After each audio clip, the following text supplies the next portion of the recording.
咁啊喺我身後咧就係恒大君龍灣。哎呀，唔係喎，呢度好似轉咗手喎。身後咧其實就係堤岸啦。咁啊，佢由高位2萬幾蚊一尺跌到而家咧，其實去到大約咧係7000幾8000蚊一尺。咁啊，究竟1/3嘅價錢，究竟交樓嘅質素係會點咧？咁啊，我哋今日去睇下啦。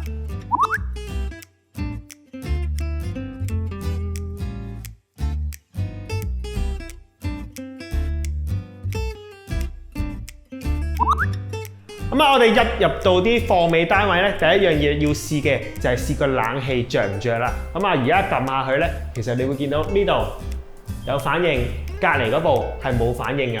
咁所以呢啲位置咧，一定要報翻俾發展商咧去再維修翻。咁啊，有時如果你話貨尾得太耐嘅話咧，有機會呢啲 model 咧已經係過晒保養，發展商咧同埋承建商咧係未必再做保養嘅時候咧，有機會成部冷氣要重新換過先可以解決個問題。咁啊，試完冷氣之後咧，你會見到我哋而家背脊呢個位置其實係有個特色牆喺度㗎。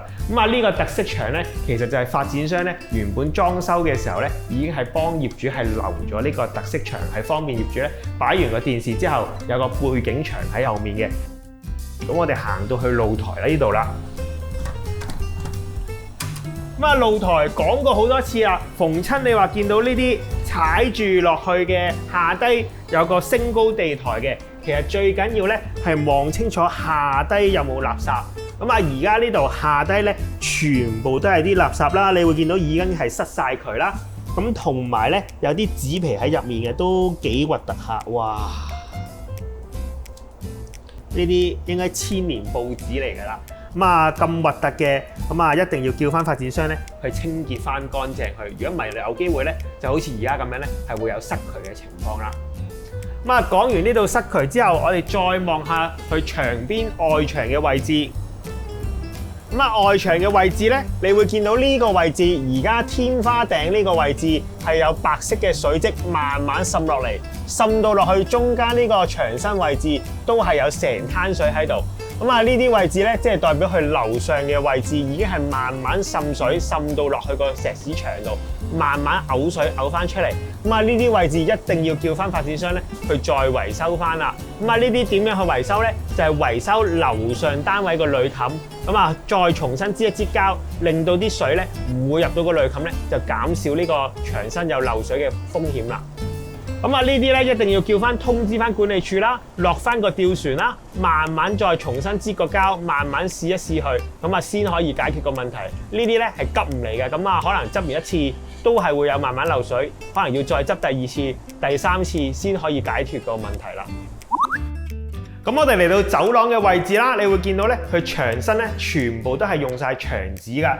咁啊，牆紙望落去係幾好啦。咁但係我哋細心啲望落去下低呢啲位置咧，你會見到咧啲牆紙咧擺得耐咗咧，係會開始有發毛嘅情況。你會見到咧啲膠水印啊，呢啲已經發晒出嚟啊，又會有甩皮嘅情況。咁啊，所以牆紙咧係唔係太適合新樓去用㗎？咁啊，同埋呢啲始終香港咁潮濕嘅話咧，用牆紙咧要留意下啦。咁啊，再去到背脊呢個位置啦，你會見到咧佢個地板咧係有發脹同埋發爛嘅情況。咁啊，你會見到呢啲地板已經係甩晒皮啦，發毛喺晒入面啦。咁啊，同埋再望下後面呢啲位置咧，全部成個地板咧係有浸濕嘅情況。咁啊，點解會有浸濕咧？咁我哋入去廁所望下啦。咁我哋嚟到廁所嘅位置啦。咁啊，啱啱我哋講話廁所咧係有漏水，咁我哋輕輕望下個邊個位漏水啦。咁啊，你會見到我哋一入到嚟廁所，成灘白色漬喺個馬桶隔離。咁啊，即係代表咧個馬桶係有漏水啦。咁啊，點解呢啲位置咧係會有呢啲白色嘅漬咧？就係因為呢啲咧其實係啲鹽粒嚟㗎，因為佢係喺個鹹水嗰度慢慢滲出嚟。滲完之後漏晒出嚟之後咧，開始去慢慢蒸乾，咁啊啲鹽分咧就積咗喺個瓷磚嗰度，就會有呢啲鹽粒嘅情況。咁啊，而家呢啲位置咧，全部都係鹽粒，咁啊要再叫翻發展商咧，重新再執一執去呢個座廁啦。咁我哋嚟到第2個廁所啦，咁啊廁所咧最緊要睇埋個天花嘅風槽咧有冇甩、有冇爛嘅情況。咁啊呢啲位置要輕輕開呢個風槽位啦。呢啲生口位最緊要小心，慢慢打開啦。咁啊開完之後咧，其實你會見到咧呢個蜂巢係爛晒、凹晒。咁啊呢度一個凹位，呢度第二個凹位，咁啊明顯咧係成個蜂巢咧係俾人揸扁晒。咁啊呢啲位置即係代表咧佢蜂巢抽嘅時候咧抽氣抽得唔好。咁啊抽得唔夠順嘅話咧，有機會令到你成個咧啲臭味咧係積晒喺入面個廁所度啦。咁所以呢啲位置咧一定要叫翻發展商咧係換過條蜂巢俾業主啦。咁啊嚟到廚房嘅位置啦，最緊要睇下啲櫃咧有冇鬆有冇甩嘅情況。咁啊而家呢度咧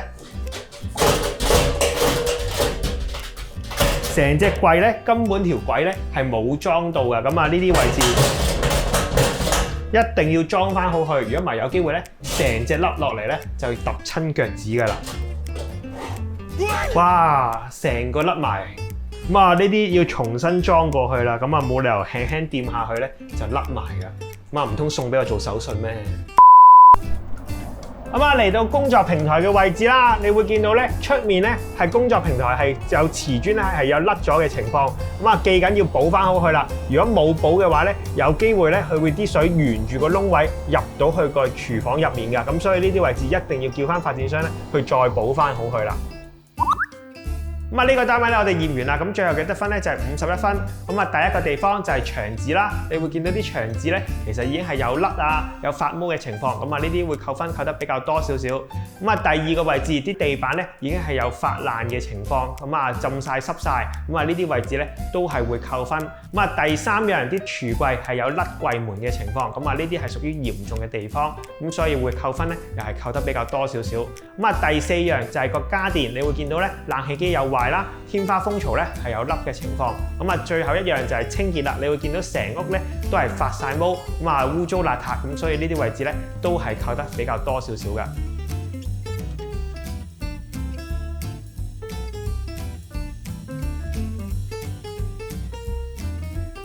記得驗貨尾嘅時候要驗得仔細啲，記得驗樓要 flat check 啦。